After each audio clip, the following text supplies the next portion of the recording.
My journey didn't begin as I had hoped. On Thursday and Friday, I was supposed to go to a conference in Minneapolis, but it wasn't the usual warm send-off I was used to. My wife, Martha, usually took half a day off to make my departure memorable, but this time she just gave me a quick goodbye kiss before going to work. Let me introduce myself. I'm Ava, but people often call me Evan. I'm 49 years old, happily married to Marta for 24 years, and we have 2 kids, Ross, who's 22, and Amelia, who recently turned 20.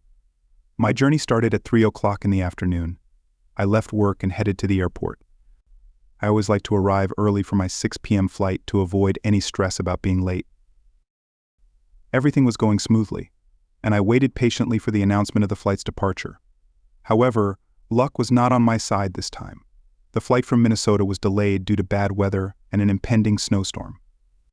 After a 45-minute delay, we finally boarded the plane. About 30 minutes into the flight, I noticed the plane making a subtle leftward turn. At first I thought it was a minor adjustment, but it became clear that we were turning around.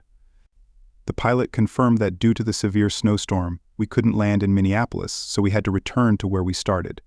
Back on solid ground, I hurried to the airline's check-in desk to rearrange my plans for the next morning. Fortunately, I managed to get one of the last available seats on the next flight. Despite missing the conference, I was determined to attend. As I sat down, a glimmer of hope emerged. But I couldn't get to the conference immediately.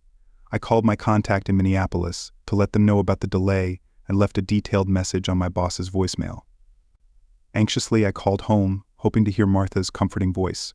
To my shock, she didn't answer, and the house was dark, with her car gone from the driveway. I left my luggage in the car and cautiously entered the house. I heard voices coming from the living room, which surprised me. It turned out the TV had been left on, and that led me to a troubling conclusion. Martha had apparently come home after work, and I clearly remembered turning off the TV before leaving. I silenced the TV and searched for any sign of her but found none. Anxiously, I called her mobile phone. Finally, she warmly inquired about my whereabouts, a question that had become a familiar part of our marriage, now tinged with genuine concern and interest. In response, she mentioned that she was at home watching TV shows. As she spoke, the weariness of my long journey began to wash over me. In that moment, my sole desire was to be with my wife, seeking solace in her presence and sharing closeness moments, even if only for a few precious hours. Despite the flight delay, I held on to the hope of unexpected, joyful hours in the comfort of our own bed. However, within just 30 seconds, the contentment of returning home was replaced by a profound sense of uncertainty. Instead of anticipating the warm embrace of my devoted wife, with whom I had shared 24 years of love and trust, I was confronted with the shocking revelation of lies and deception. It was an unexpected blow that left me speechless and unsure. I couldn't help but question whether she had truly cheated on me, and why she would do such a thing.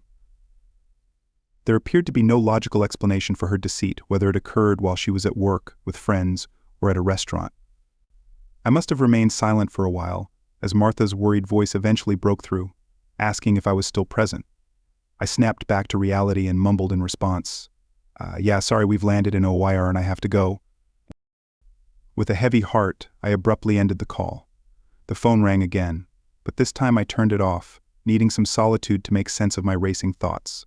Sitting on the couch, surrounded by silence and emptiness, I felt numbness wash over me. The question haunted me. Why did Marta deceive me? Maybe there was a reasonable explanation for the lie.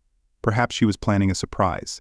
Thinking back, I recalled how I had organized a series of deceptions 4 years ago for our 20th wedding anniversary. I had secretly arranged a 2-week cruise and involved her boss and parents in the plan, creating a web of deception. The memories of that lie came rushing back. In the midst of my confusion, one persistent thought crept in, which I vehemently rejected. It was a thought I refused to accept. Not us. We wouldn't be in this situation. It was simply inconceivable. And that, I thought to myself, was it.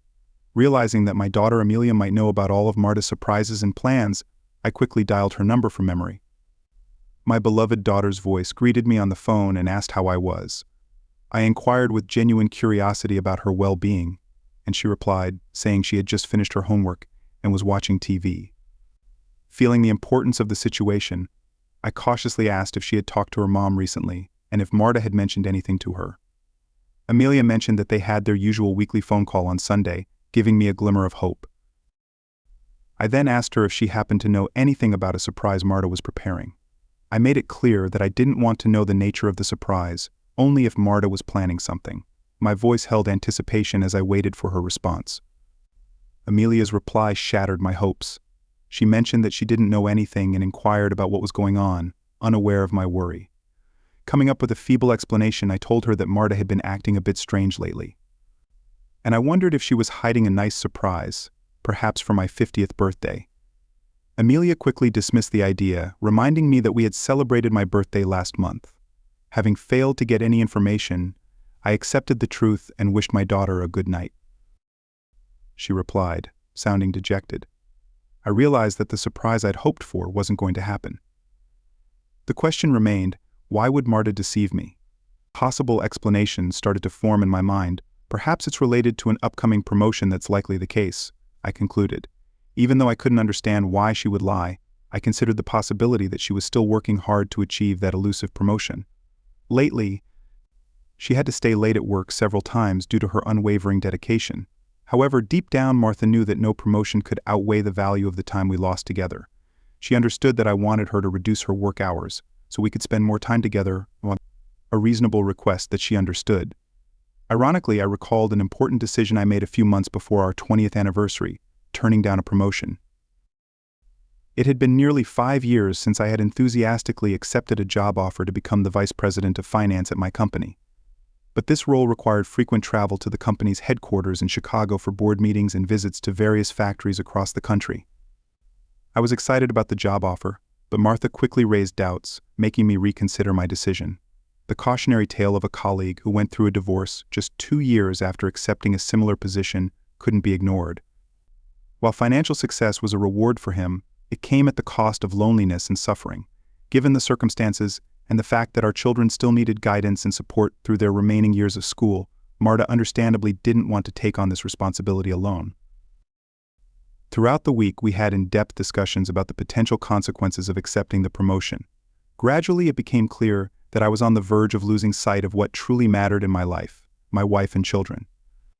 Regaining clarity, I made a heartfelt decision to decline the promotion, recognizing that my commitment to my family took precedence over material success.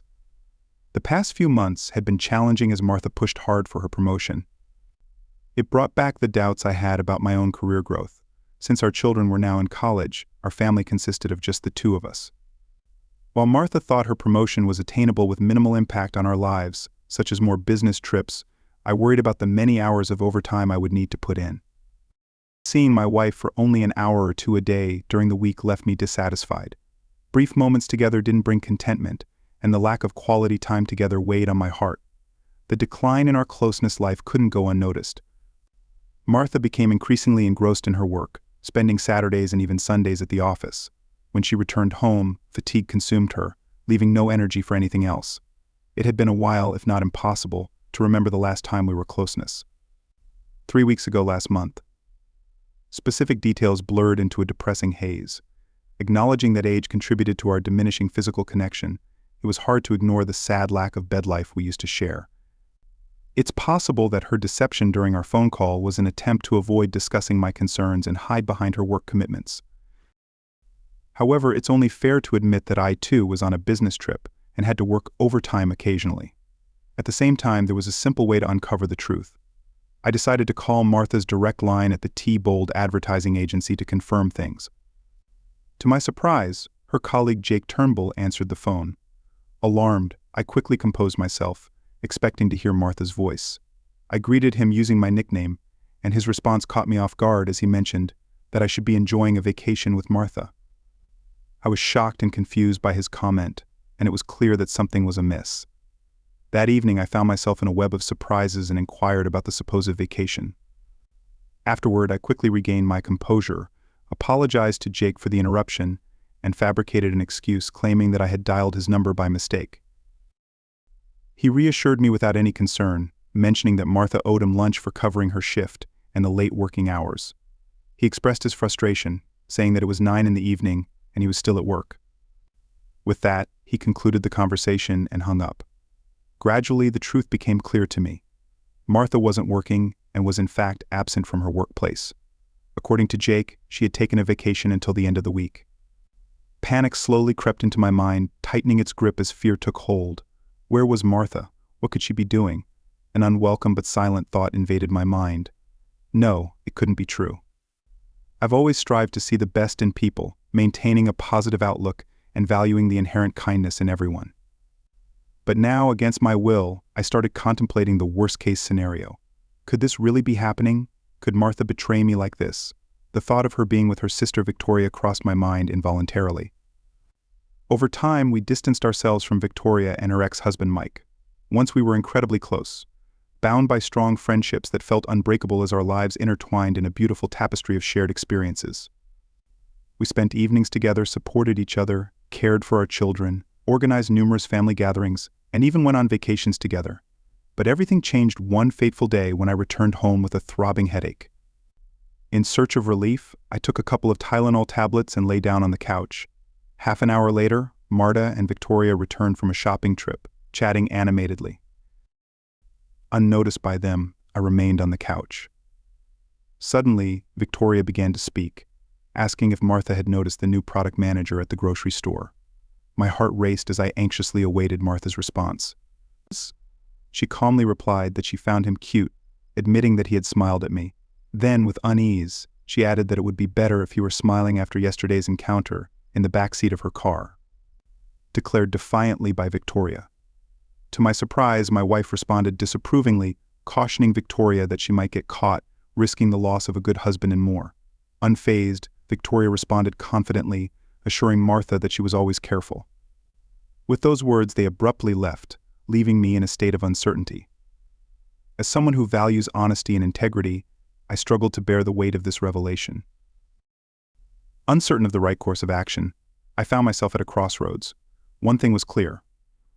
Mike deserved to know the truth.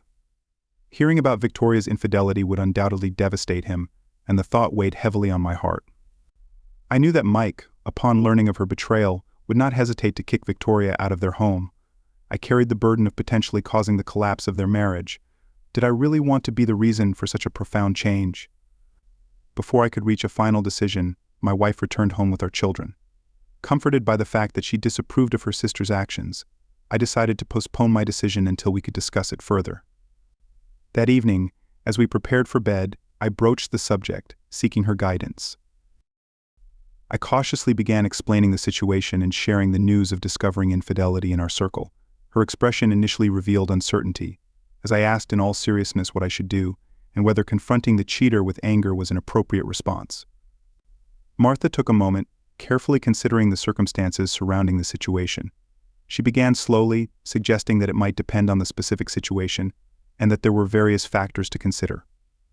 Seeking further clarity, I presented hypothetical scenarios for discussion, inquiring about our friend Mike, and whether we should turn a blind eye if he had cheated before and picked up a woman at a bar. I wanted to know her viewpoint.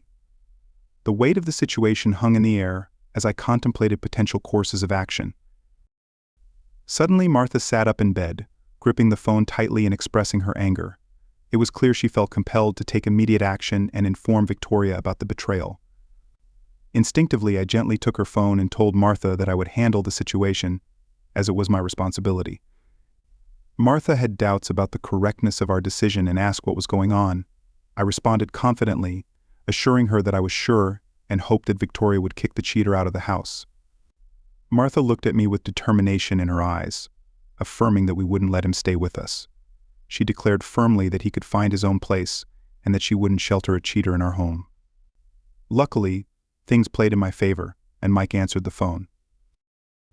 I began with a heavy sigh, addressing him as his favorite son-in-law. Mike responded with a touch of humor, acknowledging that I was his only son-in-law, making me automatically his favorite. He asked what was so important that I was calling so late.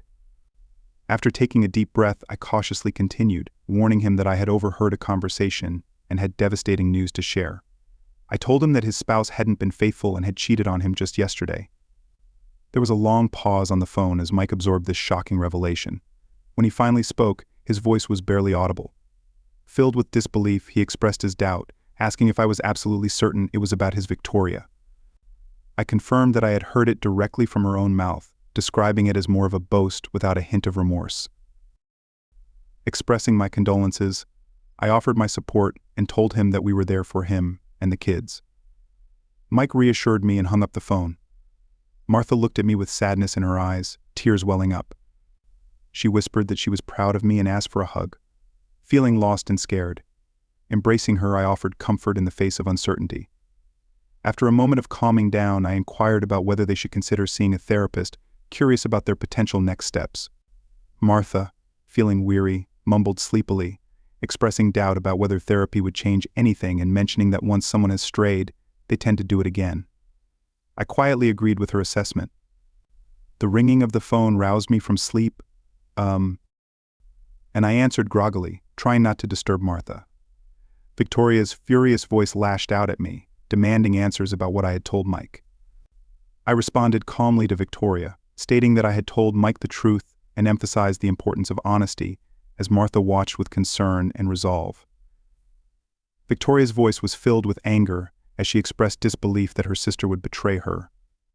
I firmly replied that sometimes the truth comes out unexpectedly, and we both agreed that cheaters should face the consequences. Victoria's tears began to flow uncontrollably, and she confessed that Mike had kicked her out of the house. I reiterated that it was a deserved consequence. Victoria pleaded desperately, asking what she should do, and if she could come to us. Regretfully, I replied that we couldn't provide refuge to a cheater, and she would have to navigate the situation on her own. Victoria seemed shocked by my response, and I turned to Martha for guidance, asking her what to say to a cheater who wanted to come to us. Martha leaned towards the phone and firmly declared that she didn't want a cheater in her house and told him to get lost. I then conveyed a message on behalf of both of us, stating that Victoria was no longer a part of our lives and that she should stay away from us. We didn't want her to come or call. Martha snuggled closer to me, and we sought comfort in each other's arms.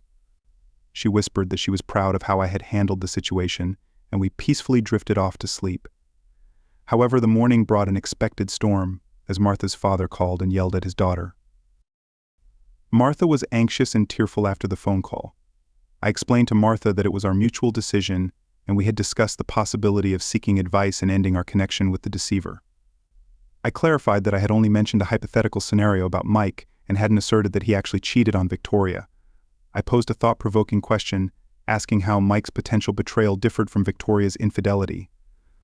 Martha defended her sister, stating that Victoria was family. I expressed disappointment and questioned if it was acceptable to cheat on someone because they were family, leading Martha to be momentarily speechless.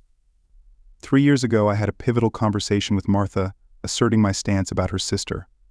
I made it clear that I didn't want her. Although Martha occasionally met her sister secretly, it remained an unspoken taboo in our household, and she visited Victoria covertly while I was away. Over time, Mike managed to overcome the situation and prepare for remarriage, and my resentment toward Victoria waned. I had stopped caring about her presence and found joy in her absence. Shifting my focus to Martha, I gently broached the subject, feeling the need to resolve the issue. I suspected that Martha might carry guilt for deceiving me, although I had reached a point where I no longer cared. A surprising turn of events unfolded as I found myself on a stage in front of a vast audience at the Congress. I began my speech, addressing the crowd and discussing two distinct types of individuals in the realm of tissue use, deniers and those who confront reality. During the talk, Dave Millicent, Martha's boss, waved his hand wildly and confessed to evading my wife. Jake Turnbull, seated behind Dave, also admitted to evading my wife. Another man joined in with a cheeky comment, creating a moment of shared amusement and light laughter among the audience. Suddenly, I sat up on the couch, wiping drool from my face, and realized it was already midnight. I must have slept for over an hour, and I wondered if Martha had returned home during my nap, possibly unaware of my presence as an unexpected guest.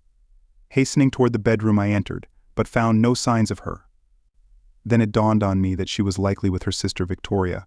Contemplating whether to contact Victoria and inquire about Martha's whereabouts, I hesitated, realizing that obtaining Victoria's address would entail acting behind Martha's back. Recalling that I needed to pick up Victoria's children from a specific location, I wondered if I still had Victoria's phone number.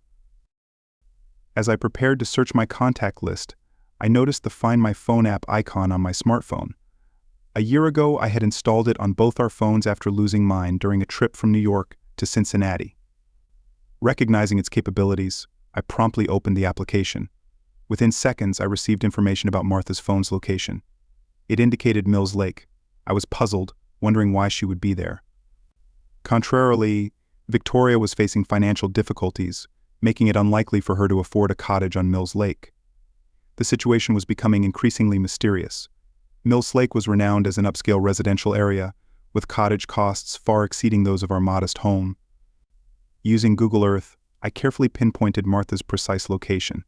To my surprise, she was inside an exclusive estate surrounded by an imposing stone wall. This revelation left me baffled. What could Martha be doing in such a luxurious millionaire's estate? The distance between Mills Lake and our town was an hour's drive, but my determination to uncover the truth propelled me forward.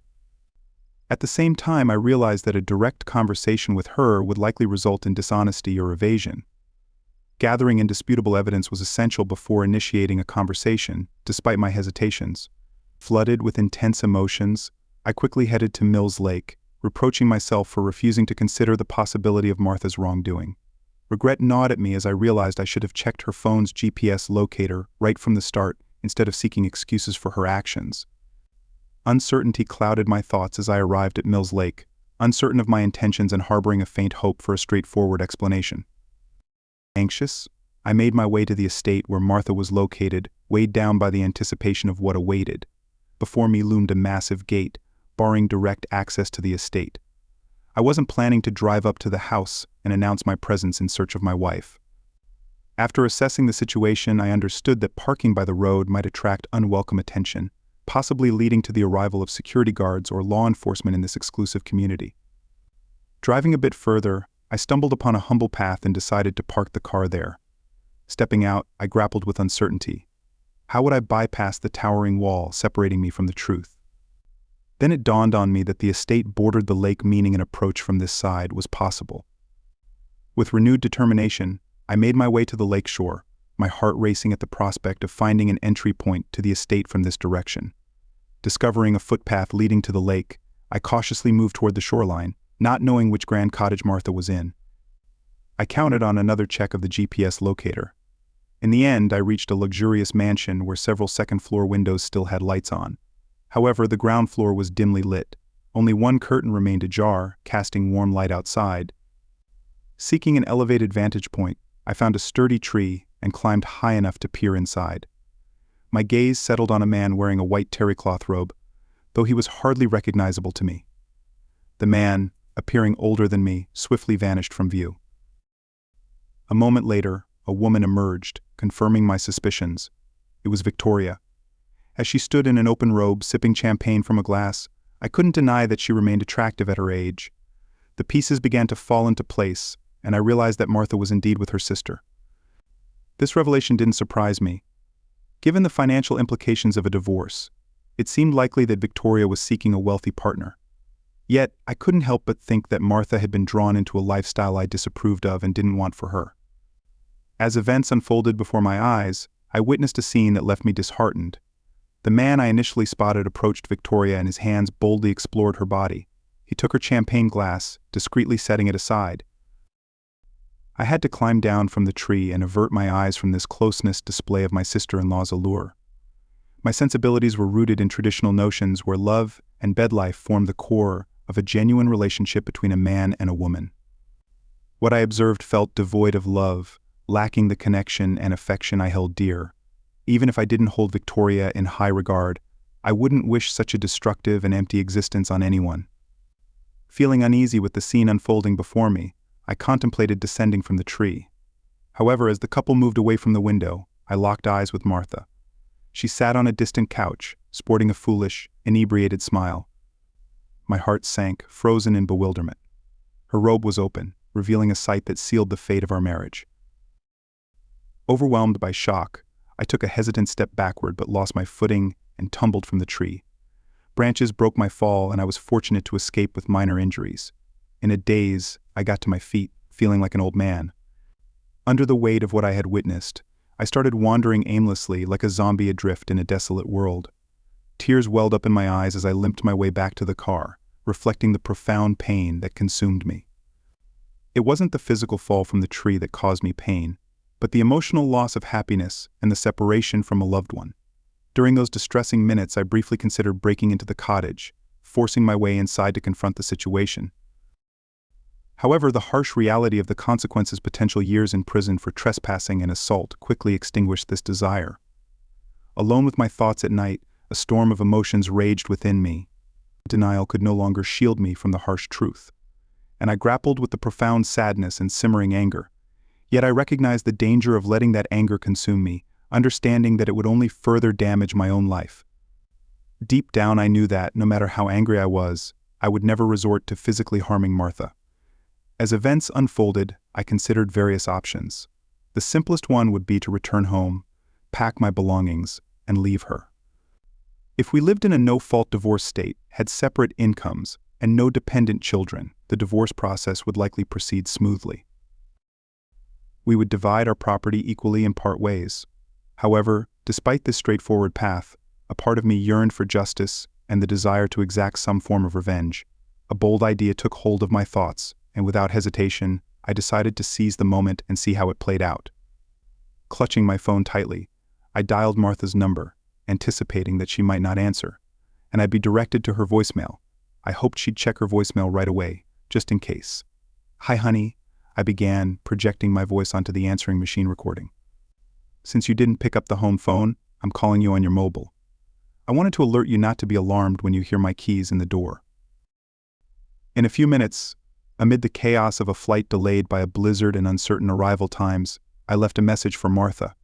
It had been a chaotic evening, and I outlined the challenges we faced. Our flight had been diverted to Chicago, but we were finally on our way back home. They couldn't pinpoint our exact landing time, but I estimated I'd be home in about 30 minutes. Then, I said goodbye and hung up. Knowing Martha would receive a notification of a new voicemail, curiosity and anxiety would undoubtedly eat at her late into the night. Leaving a message at that time was unusual, adding to the intrigue. I pictured her reaching for the phone, eagerly checking her voicemail, hoping for clarity amid the chaos. I silently prayed that Martha would be intoxicated enough not to notice that I couldn't use my mobile phone during the flight. Panic must have been growing inside her. She realized she might be ensnared in her own deceitful web. In a fit of rage, she was likely contemplating how to get ahead of me and rush home, hastily dressing and fielding questions from her sister and lover. My phone rang, interrupting my thoughts, and I quickly answered, realizing that she might be trying to gauge my time of arrival. I began the conversation with a weary tone, apologizing for potentially waking her up. She replied, assuring me that it was okay, and informed me that she was on her way home, expecting to arrive in about an hour, give or take a few minutes. Martha acknowledged my response with a simple okay and ended the call promptly. I soon saw her car exiting the estate's gates and speeding down the highway. My heart skipped a beat as I witnessed her reckless driving, nearly swerving into a ditch, and it became evident that she was much more intoxicated than I initially thought. Although I felt anger and frustration, I realized that her actions posed a threat not only to herself but also to innocent people on the road. Despite my lingering resentment, I couldn't bear the thought of her life being in jeopardy. As the mother of my children, determined to ensure her safety, I decided to follow her, ready to intervene if necessary. Thinking quickly, I dialed special services and informed the operator that I wanted to report a drunk driver. I described the car's erratic behavior, how it had almost collided with mine, and its reckless swerving. I also provided details about the car, mentioning that it had pulled onto the south side of the highway at Mills Lake and was a dark blue Ford Taurus. I had memorized the last 4 digits of the license plate and emphasized the urgency of stopping the car before its driver caused harm. The operator thanked me for my report and assured me that a patrol car was on its way to apprehend the intoxicated driver. Keeping a safe distance, I continued to tail Martha, navigating the traffic carefully. 2 exits later, I noticed a patrol car approaching her location. From a distance, I could see a patrol car parked on the bridge, facing the highway. As Martha's car came into view, the patrol car quickly accelerated, flashing its lights to signal her to pull over. I drove past them, feeling a mixture of relief and deep sadness. 45 minutes later, I arrived back home, the weight of the evening's events heavy on my shoulders. It seemed almost ironic but undeniably tragic. In a single night, the life of someone I deeply loved could have been reduced to a series of unfortunate consequences. A somber realization settled within me, making me consider that Martha's actions could have resulted in a fatal car accident and the subsequent grief and suffering for my children. I paused to reflect, allowing my fears to surface, acknowledging the fragility and preciousness of life. My love for Martha was no longer a central factor in the decision I had made. It wasn't that I had stopped loving her, but I could no longer envision a shared future together. I took drastic measures by turning off the home phone and silencing my mobile phone. I needed some privacy to gather my thoughts. As I reflected on the hours spent searching for an explanation for Martha's deception, I realized that the most straightforward explanation had been right in front of me all along. Disappointed in myself, I opened a bottle of wine and contemplated the path forward. For many years, I believed that my love for Martha would mature like a fine wine and eventually reach its zenith. Now, confronted with the reality of our strained relationship, I faced the challenging question of what to do next. As I continued to sip wine and the night unfolded, I searched for clarity and direction amidst the whirlwind of emotions that engulfed me. The love that had once bound us now felt like it had turned into bitter vinegar, leaving me in agonizing pain. The depth of her betrayal struck me to my core, but the pain was not solely from the betrayal itself. It was the realization that our love had withered away. This love had defined me for the past 26 years, 24 of which were spent as husband and wife. Without her, I felt lost, like a soul adrift, devoid of purpose and self-identity. Could I go on without this love? The pain intensified, making me contemplate putting an end to the suffering, perhaps by finding solace in the depths beneath the bridge. I had never imagined living without Martha. Starting life anew felt like an insurmountable challenge, filled with uncertainty.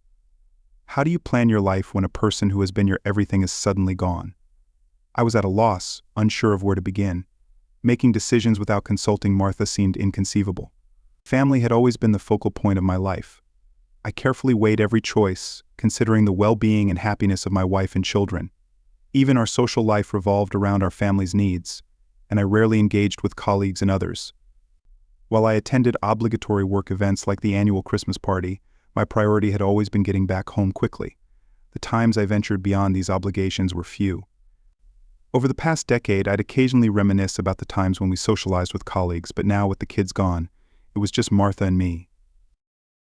And now I found myself alone, engulfed in my sadness. I had no one to love, no one to lean on.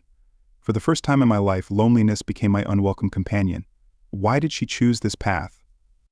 Why resort to cheating when a straightforward divorce would have been more painful but perhaps more considerate of the years and joyful moments we shared? When did she stop loving me? Did she merely endure our relationship until our children grew up and moved away? When did her care and attention wane? As our children embarked on their own journeys, I saw it as an opportunity to invest more in Martha and our relationship. I didn't realize that she saw it as the end of our shared path. I watched as a stranger became a constant presence, suggesting they were comfortable with each other, or perhaps how easily deception had infiltrated our lives. Martha and her lover, leaving me isolated and unloved, made it evident that we were no longer a couple. In the midst of despair, my pain became a connection to life. It served as a painful reminder of what I had lost, of the best moments we had shared, and most importantly, of the presence of our children. In that dark moment, my children became my saviors, casting a glimmer of hope upon me. My self-esteem had plummeted to the point where I lacked the strength to lift myself out of the abyss of despair. My children came to my rescue. Just thinking about them provided a faint spark of self-preservation. Soon Ross and Amelia would go on their independent journeys and start their own families. To shield myself from the impending wave of grief, I realized I needed to distance myself from all of it. It wasn't an easy task, but it was filled with pain. I understood that I'd always carry the memory of Martha, of how I loved her, but I'd also remember her with another man. I needed to extricate myself from this situation. Throughout my life, I had always been content with simple expectations. Even though my parents weren't wealthy, I had the fortune of growing up in a family where deep affection prevailed. The material possessions that now surrounded me seemed insignificant in comparison. As I contemplated everything I owned, I realized that clothes, a car, and a laptop were the only items worth taking with me. The more I thought about it, the clearer my path out of this predicament became. I made the decision to pack my belongings and disappear without a trace. I no longer wished to gaze upon the woman who had once been the center of my universe. Just seeing her would serve as a painful reminder of my loss and the constant ache within me. With renewed determination, I rose from my seat, ready to act decisively. I swiftly packed several bags, and it took me only 30 minutes to do so. Soon I was loading my things into the car. It was just shy of 6 in the morning when I completed the packing. Exhausted, yet resolved, I decided to take a brief nap, confident that Martha would still be in detox until late in the morning. When I closed my eyes, thoughts filled my mind about starting afresh. My phone's alarm woke me at 9 a.m. Without delay, I scheduled an urgent meeting with a lawyer. Following that, I headed to the shower to symbolically wash away the remnants of the past. With a heavy heart, I removed my wedding ring and placed it solemnly on the table next to the phone. This final act marked the beginning of my journey toward a new chapter in my life, one where I sought personal liberation and happiness. I had made the painful decision to express my disappointment in a letter addressed to Martha. Although our conversation had reached a point where it seemed futile, I felt the need to express my emotions. Martha, it saddens me to acknowledge that I now see you following the path of reckless promiscuity and loneliness that often accompanies your sister. Perhaps it's an inherited trait, a sad legacy. By the time you read this, I will have completely removed myself from your life, ensuring that our paths never cross again. The extent of your betrayal has left me reeling in a pain I couldn't even fathom. The intensity of my pain is beyond measure. Nevertheless, I am grateful for the 24 years of happiness we once shared and for the 2 wonderful children you gave me. Trying to be fair and honest, I will be brief in this farewell. May you quickly return to the arms of your beloved, leaving behind our broken family. I thirst for a justice you couldn't provide. Did your dissolute escapades bring you any satisfaction or revenge for your actions? The man you were with, judging by the grandeur of the mansion, was quite wealthy. I no longer have the desire to see or talk to you. We have nothing left to discuss. Our lawyers will handle all the necessary procedures, and I ask that you promptly sign the divorce papers. The reason for our separation is of no importance. By 10 in the morning, I was at the bank. I responsibly addressed our shared credit card debt and promptly closed the accounts. Taking immediate action, I visited the bank to obtain a cash receipt for our entire savings and securities. Additionally, I ensured that there were sufficient funds in the checking account to cover the mortgage and utility bills for the next 2 months. Taking a further step toward independence, I removed my name from the joint account. Upon leaving the bank, I held a substantial check amounting to approximately $250,000. Before noon, I arrived at work, surprising my boss who expected me to be in Minnesota. When I shared the news of my immediate resignation and relocation, his surprise grew. Our relationship held a unique meaning that transcended the typical employer-employee dynamic. My boss had maintained his current position because I turned down a promotion, and initially he wasn't pleased and felt indebted to me. But 2 years ago, during his divorce, I explained that my decision to decline the promotion was due to his situation. Since then, our relationship had evolved from a traditional boss-employee arrangement into one of equal partnership. He began by stating that he understood my desire to resign and was willing to accept it. Instead of going through the HR department and writing a check for my 401, he had an alternative proposal. He offered me an opportunity in their newly established optical division in Taxi. Although the salary would be lower than my current position, there were reportedly affordable housing options there that would enable me to secure decent housing at an attractive price. We sealed our agreement with a handshake, and he agreed to spread the word that I had chosen to leave my job voluntarily. The next step was to meet with my lawyer and explain my decision to separate from Martha. I instructed him to serve her with the divorce papers and grant her the power of attorney to sell the house, which represented 50% of our total assets. Although my lawyer, who was also a close family friend, attempted to persuade me to consider alternative scenarios, he soon realized the significant changes awaiting me. By midnight, I would be in another city, in another state, and without a wife. In the afternoon, as profound fatigue overcame me, I sought a place to rest and stumbled upon a rather dated motel around 8 o'clock in the evening. Using a disposable phone I had acquired for this purpose, I dialed Ross's number and explained that it was my new phone number. Ross inquired if I had heard from Mom, and I revealed that I had found out the day before that she had been unfaithful. He expressed his disappointment and concern, asking what I planned to do about it. I shared that I had taken care of everything. I had packed my things, cleared my bank accounts, resigned from my job, and was heading south, ending my relationship with her. I also mentioned that she would receive the divorce papers by the end of the week. Ross asked if Amelia knew, and I informed him that she didn't yet. I assured him that I would keep him informed and promised to call regularly. We exchanged expressions of love and care, and I reassured him that I loved him and would take care of myself. After concluding the conversation, I contacted Amelia. The conversation was filled with deep sadness. My children, with heavy hearts, learned the truth about their mother's actions and how they affected our family. Witnessing the destructive influence of Aunt Victoria on her family, my children, like me, tried to comprehend how their mother could inflict the same pain on us. I was certain that Victoria had influenced her sister to act in this manner. Amelia, always candid, and broke the silence by asking how long it had been happening and how long we had ceased to be enough for her. I comforted her by explaining that the duration and reasons were no longer important. What mattered was that I had loved her deeply, trusted her with all my heart, and she betrayed that trust. I reassured Amelia not to worry and said that I would be okay. I mentioned that I was incredibly sad at the moment, but I believed I would heal over time, especially if I could maintain some distance from her mom. I also assured her that I would share my new address, and she could come to me once her school year was over. As I made this promise, tears welled up in my eyes, and I wanted Amelia to know that there would always be a place for her by my side. In Tucson, the optics division was relatively small with only 30 employees. The district manager, who bore a stronger resemblance to his father than a stern boss, fostered a sense of camaraderie and comfort within the team. I immediately felt like a welcomed guest, which provided some solace during a difficult time. A month later, I chose a lovely house in a condominium. Throughout this period, I maintained no contact with Marta, relying solely on updates from my lawyer and my children. Moving forward was not without its challenges. One situation proved particularly demanding.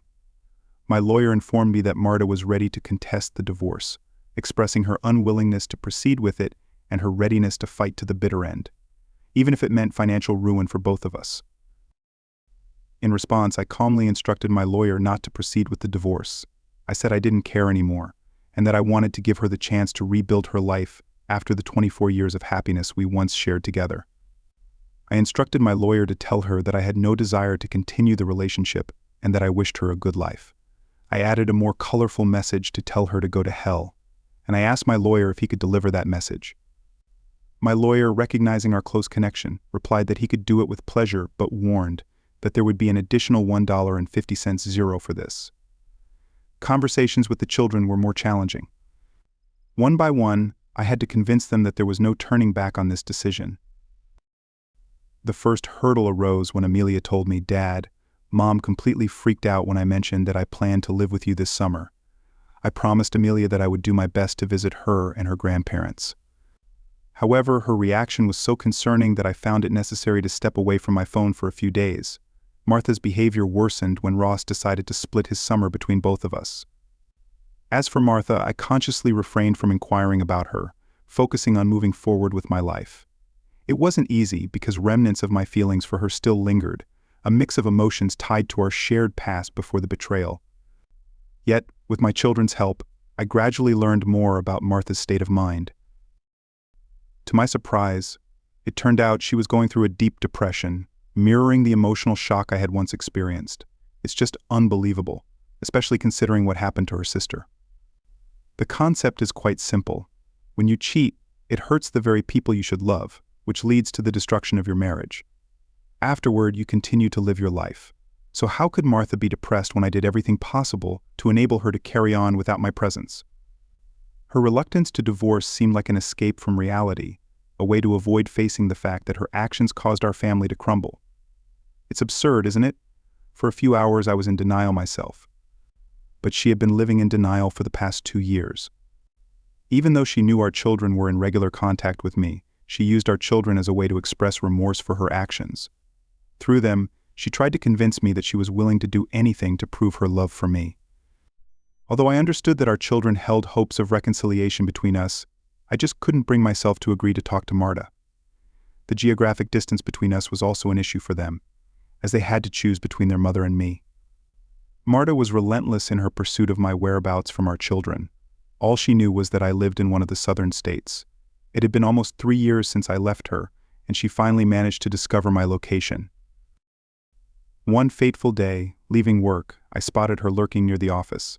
I couldn't fathom how she found out the city where I now resided, as I had tried to keep that information strictly confidential based on what my children shared with me.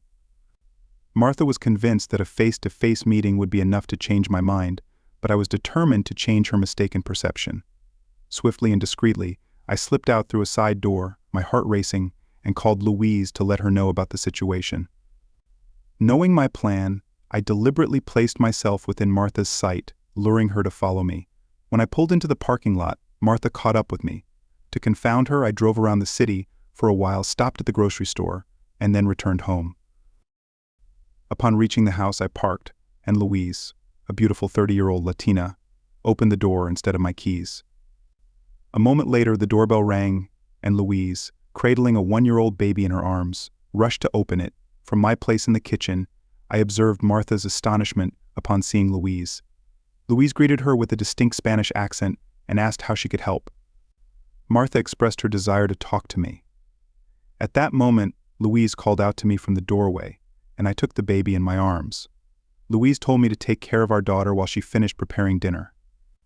I turned to Martha and began, with a mix of surprise and irony in my voice. I met her gaze, acknowledging the situation.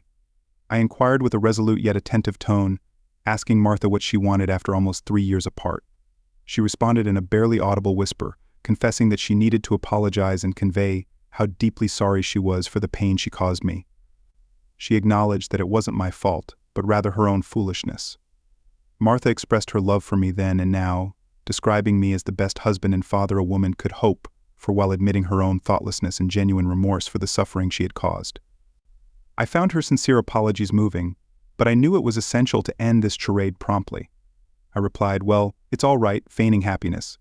As they say, all of this is in the past. I haven't dwelled on these memories for so long that I can genuinely say I forgive you.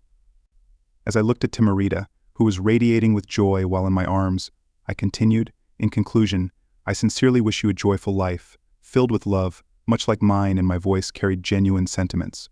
Martha's tears streamed down her face, and she mumbled something unintelligible. She hesitantly approached, embraced me, and hurriedly left the house. I closed the door behind her. Louise, noticing my fragile state, emerged from the kitchen feeling relieved and sad. She gently took Timarita from my arms, sensing my need for comfort.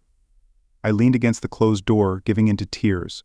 Touched by the scene, Louise hugged me tightly and planted a gentle kiss on my forehead.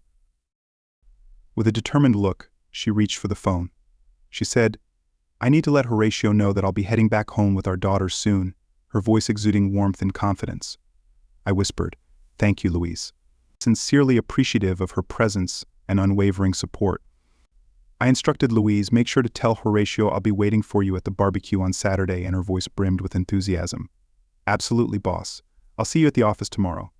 The following week, my lawyer received the divorce papers duly signed by Marta. As I moved forward, I realized that healing takes time, and I needed to find my own pace. I formed connections with several female friends, engaging in an in-closeness relationship with only one, devoid of any serious commitments. It appeared that I was finally moving past the pain that had been inflicted on me. I grew less fearful of women, shedding my nervousness and timidity. Recognizing this personal growth, I began to think it might be time to grant Louise the freedom to introduce me to a kind and suitable woman.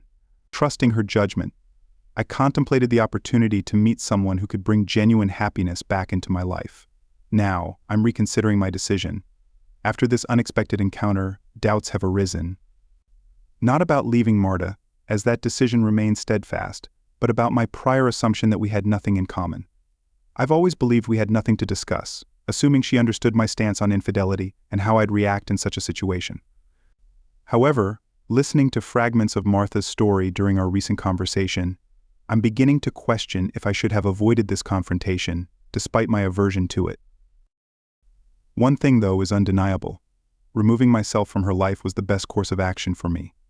It allowed me to find peace and recover away from the toxic environment that engulfed us. I loved Marta so much that if I had encountered her at that moment, I might have succumbed to her remorse and accepted her apology. This could have led to more suffering and eventual divorce.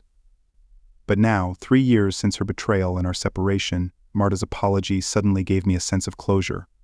It released me from the pain I'd been carrying and offered a glimmer of hope for love once more. Over time, I'd even contemplate revealing that I don't actually have a second daughter, though I'm not certain I'll decide to do so. I no longer owe her anything, and the choice to disclose or keep it to myself is mine to make.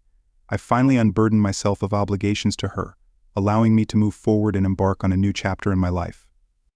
But not for long. Yesterday I stood by Marta's grave with my children and numerous relatives, including Victoria. I wept bitterly, like everyone else present, but I didn't see a single tear on Victoria's face. Martha, in a state of complete despair and inebriation, was involved in a fatal accident. Her life couldn't be saved. I contemplated for a long time why Victoria had encouraged her sister into a closeness relationship with her lover, and arrived at only one explanation. It was a form of revenge for Martha and me revealing her betrayal, which had led to the end of her marriage with Mike. Perhaps now Victoria feels some sense of relief as her sister lies in a casket. And I know one thing: I will never love any woman the way I loved Martha.